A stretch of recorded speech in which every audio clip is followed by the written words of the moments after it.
Bismillahirrahmanirrahim. Assalamualaikum warahmatullahi wabarakatuh.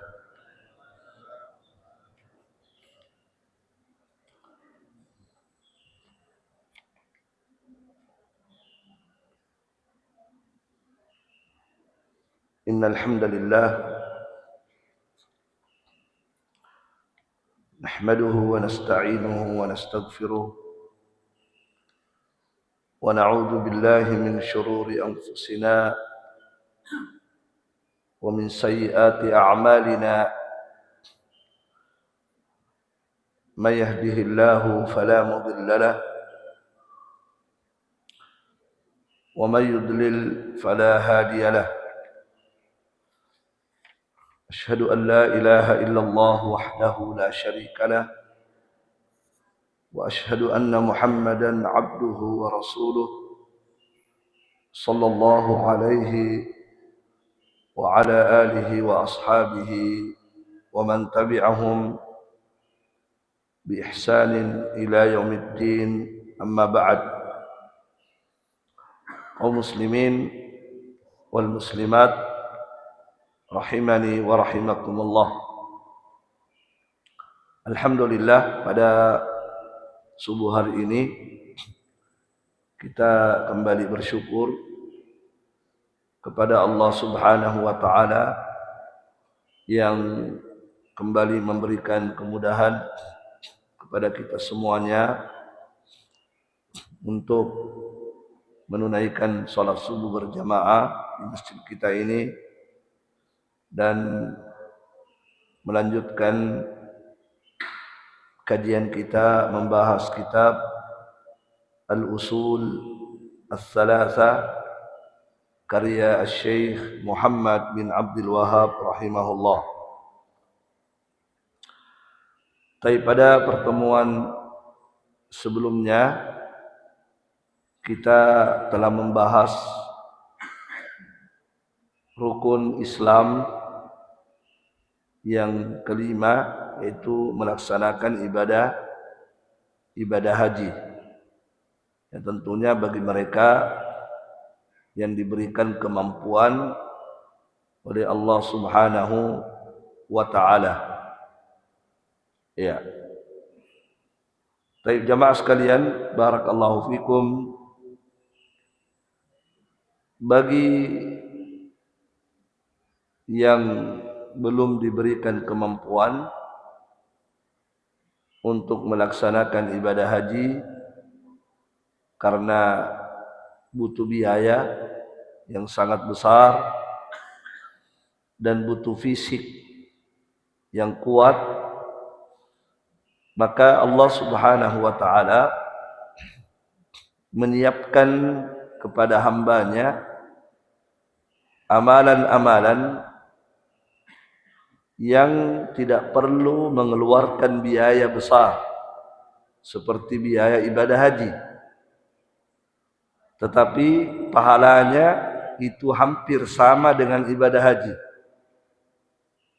Jadi ada amalan-amalan dalam Islam itu kalau dilakukan pahalanya hampir sama dengan ibadah haji, tetapi tidak membutuhkan biaya besar. Ya, seperti apa contohnya? Seperti apa yang kita lakukan pada subuh hari ini. Kajian-kajian di masjid itu pahalanya seperti pahala ibadah haji. Disebutkan oleh Rasulullah sallallahu alaihi wasallam dalam sebuah hadis, kata Nabi, man ghada ilal masjidi la yuridu illa liyata'allama khaira aw liyu'allimahu kana lahu ka'ajri hajjin tamman hajjatuhu. Kata Nabi sallallahu alaihi wasallam, barang siapa yang berangkat ke suatu masjid, siapa yang pergi ke suatu masjid, masjid manapun, yang penting masjid, la yuridu, tidak ada tujuannya ke masjid itu kecuali dia ta'allama khaira, kecuali ingin belajar ilmu agama, aw liyu'allimahu, atau dia yang ingin mengajarkan ilmu agama. Maka siapa yang datang ke masjid, kata Nabi, dia datang ke sana niatnya tidak ada lain kecuali ingin belajar ilmu agama, atau dia ingin mengajarkan ilmu agama, kata Nabi, kana lahu, maka orang ini untuknya pahala. Untuknya pahala. Pahala apa? Kata Nabi, ka ajri hajin, seperti pahala ibadah haji. Seperti pahala ibadah haji. Seperti, walaupun tidak sama persis, tapi Nabi mengatakan ka ajri, mirip seperti ibadah haji. Bukan hanya mirip, kata Nabi, dan hajinya adalah haji yang sempurna. Subhanallah. Jadi sangat mudah ya, datang ke masjid, niatnya perbaiki. Apa niatnya? Mau belajar ilmu agama. Ya, bukan mau minum kopi. Ya walaupun bagus, tapi niat utama itu ilmu. Ingin belajar Al-Quran, ingin belajar hadis. Kopinya persoalan kedua. Alhamdulillah kalau ada. Kalau tidak ada juga, ya tidak mau datang, tidak ada. Ya, jadi itu niat utama. Maka seseorang itu pulang, maka dia sudah mendapatkan pahala ibadah haji. Cuma belum dipanggil haji. Ya, belum dipanggil. Oh, Haji Amir, misalnya contoh. Kenapa bisa dipanggil Haji Amir? Sudah dari pengajian, pahalanya seperti pahala ibadah haji. Bukan berarti sudah haji, bukan. Tapi pahalanya itu mirip dengan pahala ibadah haji. Itu satu. Yang kedua, di antara amalan yang Allah siapkan kepada hambanya yang tidak mampu haji, cuma ini ada biaya sedikit, tapi tidak sama biayanya dengan biaya haji. Kalau orang pergi haji, kadang ratusan juta dibayar. Kalau ini jamaah sekalian, cukup 25 juta, 30 juta, sudah bisa dapat pahala ibadah haji. 30 juta saja, sudah bisa. Bagaimana itu jamaah sekalian? Umroh di bulan Ramadan. Anda berangkat umroh, tapi pilih bulan Ramadan. Apa pahalanya? Kata Nabi sallallahu alaihi wasallam dalam hadis, umratun fi Ramadana ta'dilu hajjatan ma'i. Umrah pada bulan Ramadan itu senilai pahalanya dengan haji bersama denganku, kata Nabi sallallahu alaihi wasallam. Orang yang umrah pada bulan Ramadan itu pahalanya sama seperti haji bersama dengan Nabi Muhammad sallallahu alaihi wa ala alihi wasallam. Masyaallah. Ya. Jadi usahakan kalau ada jamaah yang ada kelebihan harta yang Allah berikan, usahakan melaksanakan ibadah haji dan pilih bulan Ramadan. Baik. Kemudian jamaah sekalian, ada juga amalan lain yang Allah siapkan. Ya, cuma hadis ini ada sedikit perbedaan ulama, apakah hadisnya sahih atau tidak. Kalau yang tadi yang saya sebutkan itu sahih semuanya. Ya, pergi kajian di masjid itu sahih. Kemudian umrah di bulan Ramadan itu sahih. Nah, kalau yang ini ada sedikit perbedaan ulama. Ada ulama yang mengatakan hadisnya sahih, ada ulama yang mengatakan hadisnya dhaif. Ya, apa itu jamaah sekalian? Kata Nabi sallallahu alaihi wasallam dalam hadis, man shallal ghadata fi jamaah, barang siapa yang mengerjakan salat subuh berjamaah di masjid, summa qa'ada yadhkurullaha, kemudian dia tetap duduk, tidak pulang ke rumahnya, tetap duduk di masjid mengingat Allah, berzikir, maksudnya di sini berzikir, baca Al-Quran, kajian, pokoknya duduk mengingat Allah subhanahu wa ta'ala hatta tatlu asy-syamsu, sampai matahari terbit. Dia duduk sampai matahari terbit. Summa shalla rak'ataini, kemudian setelah matahari terbit dia sholat 2 rakaat. Maka orang yang seperti ini kata Nabi, dia kana lahu ka ajri hajjin au umrah, maka untuknya pahala haji atau pahala umrah. Salah satunya untuknya pahala haji atau pahala umrah. Nah, cuma sekali lagi hadis ini ikhtalafal ulama, berbeda pendapat ulama apakah hadis itu sahih atau tidak. Ya, tapi banyak ulama mengatakan hadisnya sahih. Nah, jamaah sekalian, azzakumullah, masyaallah ya. Jadi sekalipun ya kita tidak mampu melaksanakan ibadah haji ya karena ketidakmampuan ekonomi kita, alhamdulillah ternyata ada pahala-pahala haji yang mampu kita dapatkan dengan melakukan amalan-amalan tadi. Baik. Jamaah sekalian rahimani wa rahimakumullah, kita berpindah pembahasan. Jadi Syekh Muhammad bin Abdul Wahhab menyebutkan bahwa Islam itu kan ada 3 tingkatan. Islam itu ada 3 tingkatannya. Yang pertama Islam, iman, ihsan. Islam, iman, ihsan. Ya, yang paling tinggi tingkatannya dalam agama itu ihsan. Di bawahnya ihsan, iman. Di bawahnya iman, Islam. Orang yang Islam belum tentu apa? Orang yang Muslim belum tentu mukmin. Tapi orang yang mukmin pasti Muslim. Kenapa? Karena mukmin itu tingkatannya, levelnya di atas. Orang yang Muslim belum tentu mukmin. Ya, munafik, orang-orang munafik. Muslim itu artinya dia mengamalkan amalan-amalan zahir, solat. Tapi apakah orang yang solat sudah dikatakan beriman? Belum tentu. Karena orang munafik solat, tapi dia tidak beriman. Kan begitu. Orang munafik solat atau tidak? Solat. Sedekah atau tidak? Sedekah. Tapi kenapa mereka menjadi penghuni neraka? Karena mereka tidak beriman kepada Allah, tidak beriman kepada Rasul. Ya, pura-pura beriman kepada Nabi Muhammad, tapi sebenarnya mereka benci dengan Nabi Muhammad sallallahu alaihi wa ala alihi wasallam.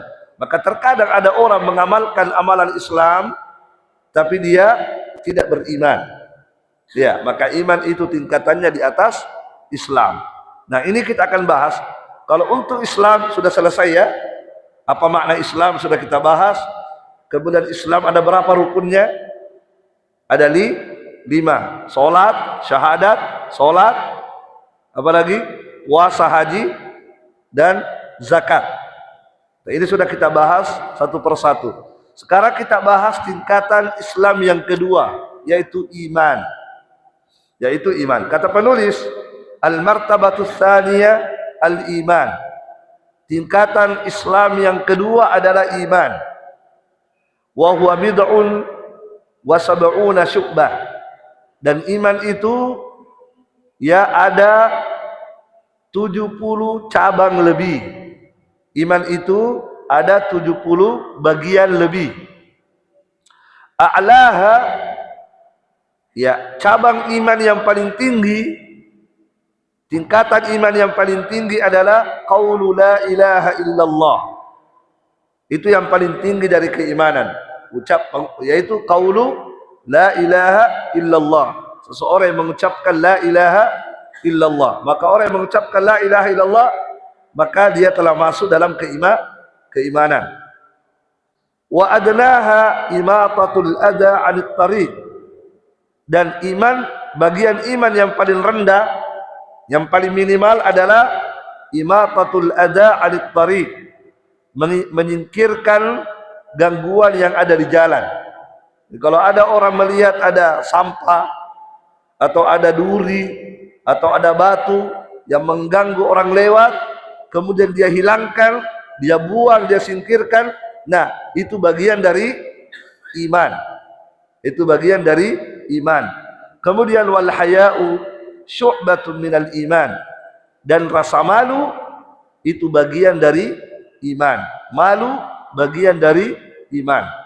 Makanya jamaah sekalian, kalau ada perempuan tidak ada malunya, kalau ada perempuan tidak ada malu-malunya, pokoknya tidak malu nih. Ya, tidak malu melosu-losu. Ya, tidak malu lagi. Laki-laki tidak ada lagi malunya. Ya, jalan di tengah jalan, ya di tengah-tengah manusia berjalan, subhanallah. Ya, tidak ada lagi malunya, muslim lagi. Ya, maka ini dipertanyakan imannya. Kalau seseorang tidak ada lagi malu, maka itu orang dipertanyakan imannya. Kenapa? Karena malu itu bagian dari iman. Seseorang yang beriman itu mesti punya rasa malu. Kalau orang tidak punya malu, itu dipertanyakan imannya. Itu. Karena Rasulullah SAW menyebutkan, ini hadis ya. Ini hadis Rasulullah sallallahu alaihi wa ala alihi wasallam. Ya. Ya pernah apa? Kita antri di penjual makanan. Antri, biasa orang antri kalau ada makanannya, antri. Subhanallah, di depan kita itu perempuan. Nah, perempuan di depan mengganggu pemandangan. Kenapa mengganggu pemandangan? Cek dia punya colong mana? Subhanallah. Nah, celananya celana pendek tapi hampir kayak celana dalam. Subhanallah, ya tersiksa kita di belakang itu. Tapi dia tidak pede aja dia, ya kan? Ya, kadang-kadang kita itu malu gitu. Di depan banyak orang gitu, banyak di tengah-tengah manusia yang banyak, seperti itu modelnya. Ya subhanallah ya. Jadi jamaah sekalian, na'am. Jadi wal haya'u syu'batun minal iman. Coba lihat jamaah sekalian, kita lihat ya bagaimana wanita-wanita dulu rasa malunya luar biasa. Wanita-wanita dulu itu. Ya. Nabi SAW itu pernah menyebutkan tentang peristiwa yang terjadi di padang mahsyar. Ya, apa kata Nabi?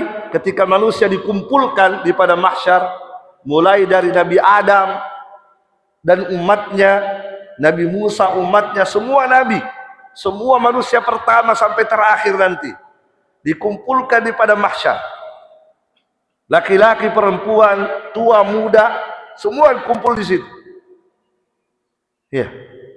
Kata Nabi SAW, yuhsyarun nasu yawmal qiyamati hufatan, uratan, gurlan buhma. Semua manusia akan dikumpulkan di padang mahsyar dalam keadaan mereka tidak beralas kaki, tidak ada sendal, tidak pakai sendal, tidak pakai sepatu.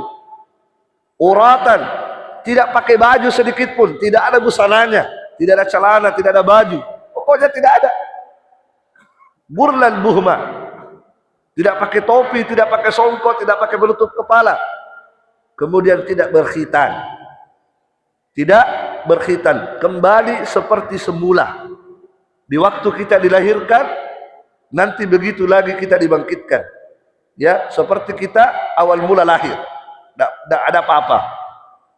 Nah, jamaah sekalian, ketika Rasulullah SAW menyebutkan itu hadis, di kalangan sahabat disebut itu hadis, manusia akan telanjang di padang mahsyar, laki-laki perempuan telanjang bersama di situ.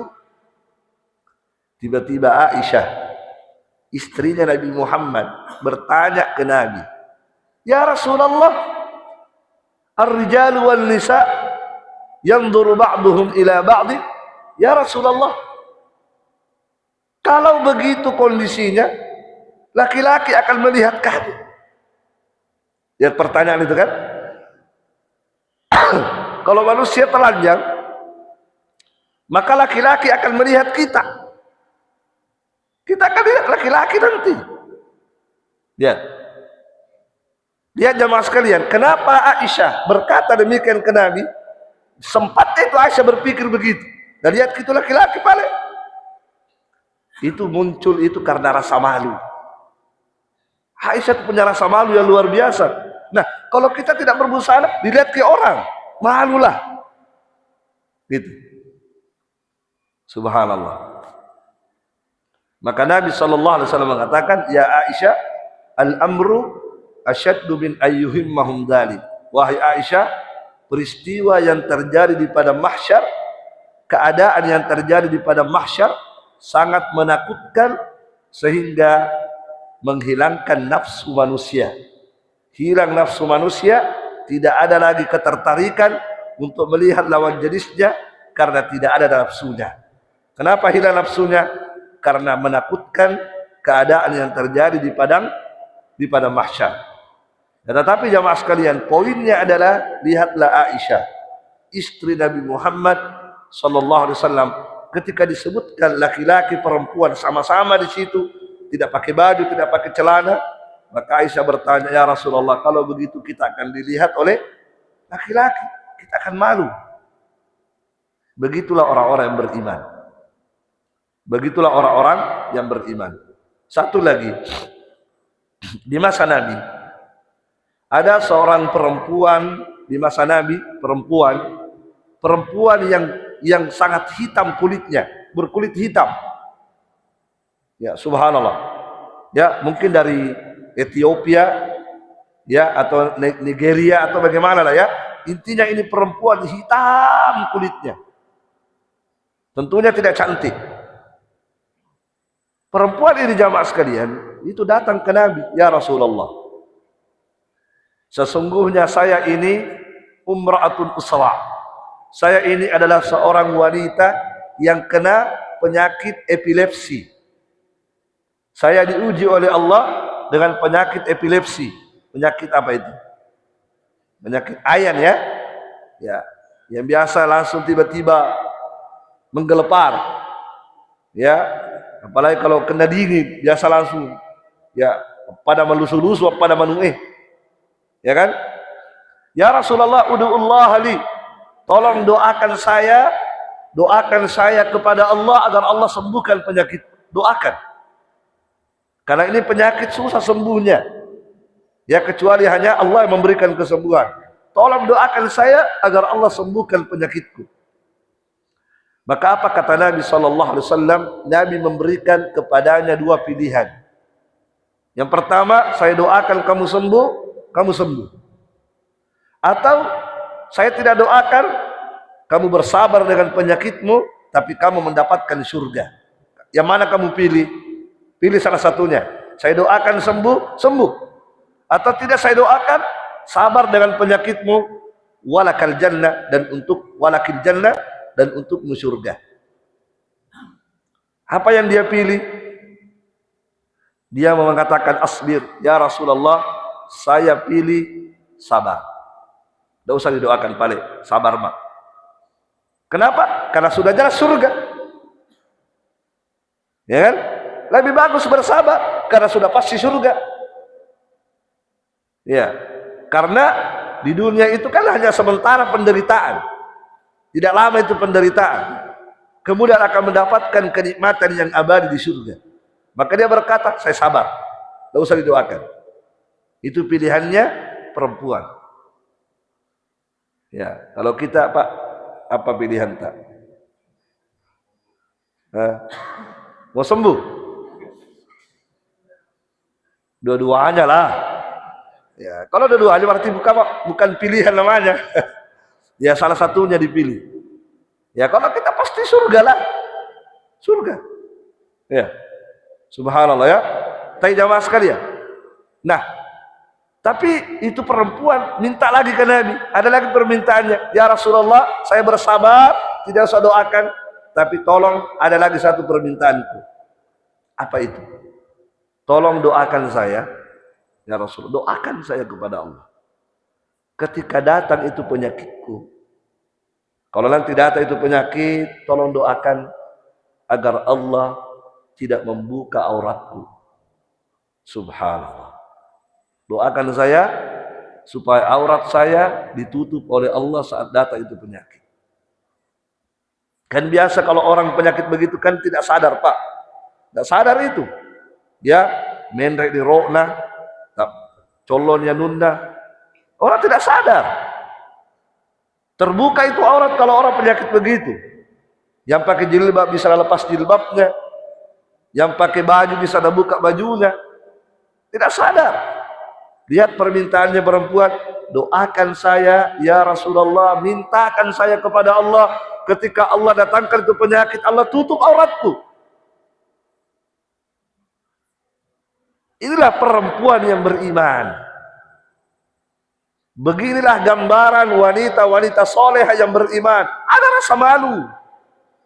Malu dia ketika terlihat auratnya, padahal perempuan itu perempuan hitam. Biasanya orang kalau mau lotong, baru itu mau pakai jilbab.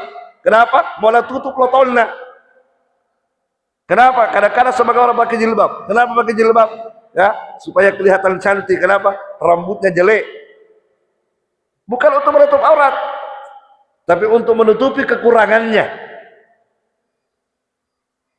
Kan begitu? Ini tidak, jamaah sekalian.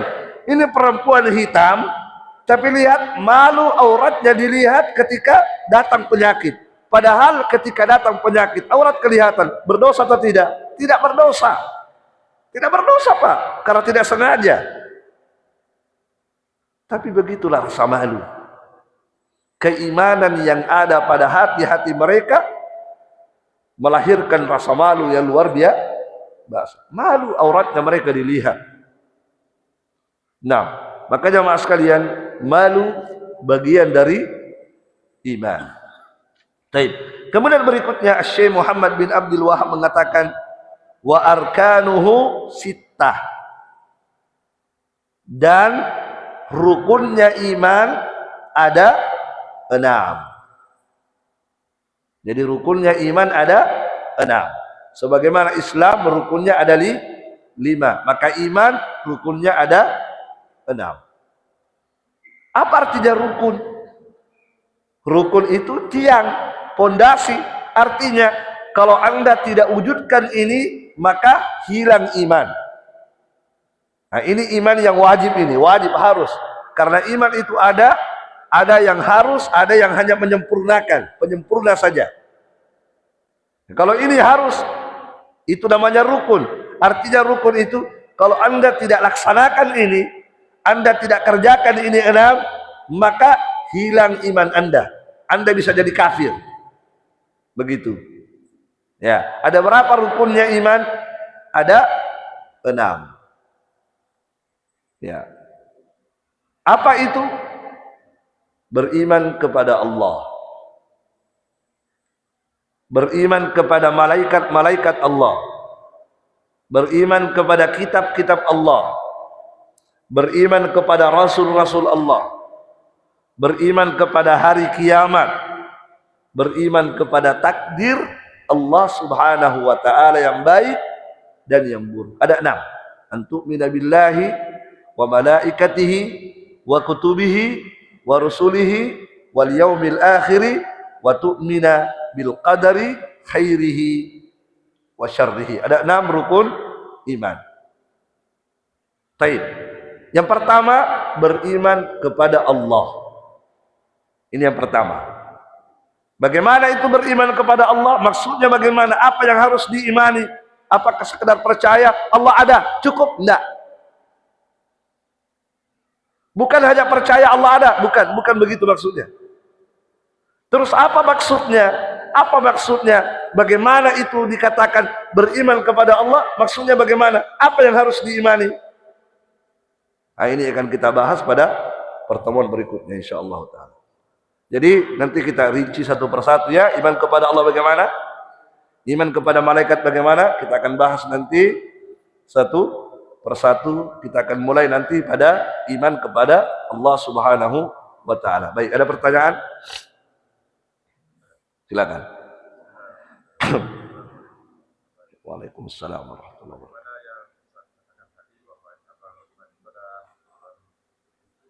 Ya.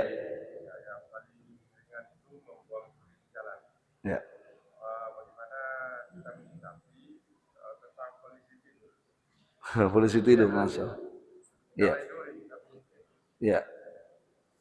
Baik. Ya, kalau itu fasilitas umum bukan milik pribadi itu jalanan, tidak boleh sebenarnya.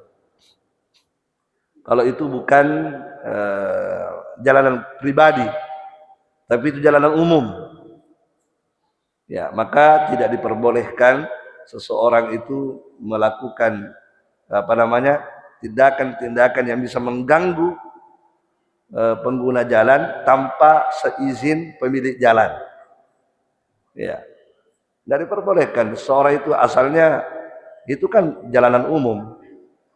Ya, barakallahu fikum. Nah, ya kecuali kalau sudah ada kebijakan, ada masalah orang diizinkan, ya boleh-boleh saja, tapi jangan terlalu berlebihan polisi tidurnya. Ya, sekedar ya ala kadarnya saja, sekedarnya saja untuk membuat orang tidak terlalu kencang anunya. Ya, itu kalau sudah ada kebijakan ya tidak ada masalah. Tapi asalnya sebenarnya tidak boleh kita berbuat sesuatu kalau bukan hak kita, bukan milik kita. Ya, jalanan umum itu bukan milik kita. Kecuali jalanan kita sendiri, kita yang punya, ada masalah. Barakallahu fiikum. Nah, ya apalagi polisi tidurnya ya. Ah, ya. Pokoknya kalau orang lewat situ, copot jantungnya orang. Baik, Allah alam. Agar silakan. Jadi tadi kan kita disuruh menyingkirkan gangguan di jalan. Ini malah ini malah memberikan gangguan di jalan gitu. Harusnya disingkirkan gangguan supaya orang lewat. Baik. Nah, silakan masih ada? Cukup? Baik, kita cukupkan dulu. Subhanakallahumma bihamdik asyhadu an la ilaha illa anta astaghfiruka wa atubu ilaik. Assalamualaikum warahmatullahi wabarakatuh.